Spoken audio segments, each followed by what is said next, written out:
Shifting focus to West Asia then, Israel says that it has struck an arms depot in northern Gaza's Beit Lahia area, claiming that the site was in fact used to store weapons for an imminent terror attack. The military even says that operations will continue against perceived threats. This comes after what Gaza officials described as the deadliest night of bombing since the start of the US-brokered truce. According to Gaza's Al-Shifa hospital, 2 Palestinians were killed in the latest strike by the Israeli forces. The territory's civil defense agency has even reported that 104 people, including 46 children and 24 women, died in the previous night's bombardment. The United Nations Human Rights Office has termed Israeli strikes in Gaza as appalling and urged all sides to uphold the ceasefire deal.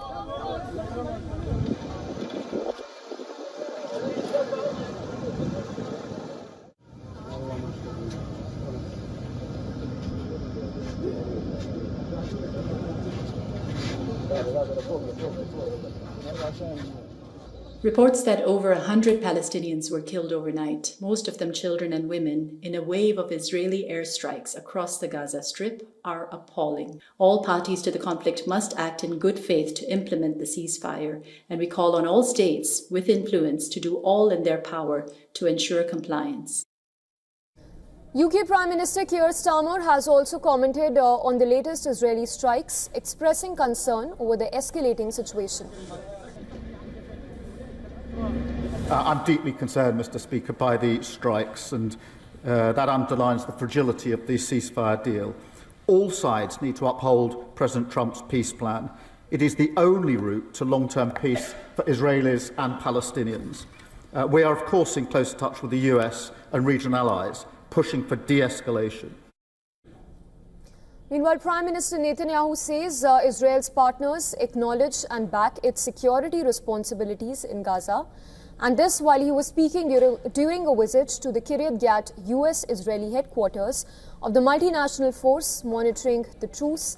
Netanyahu even emphasized that Israel must maintain full freedom of action to protect its forces. He even reiterated that the goal agreed upon with President Donald Trump and others remains the same: the disarmament of Hamas and the full demilitarization of Gaza.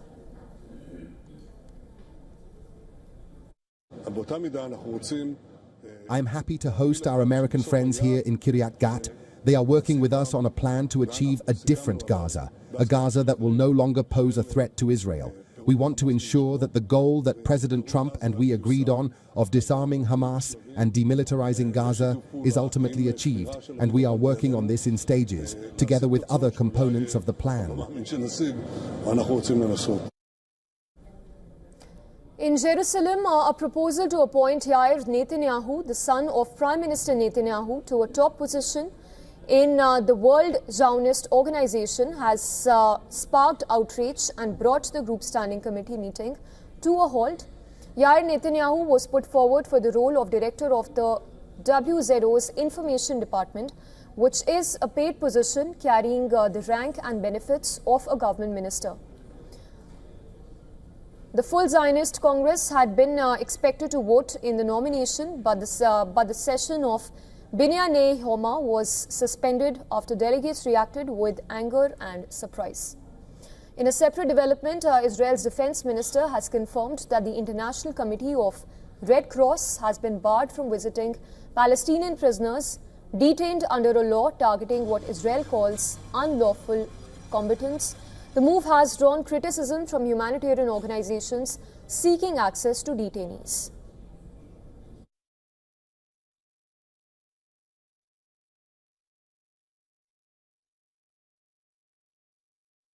The situation does remain fragile. There is deep distrust, and this ceasefire is only 2 weeks old. It's in its early stages.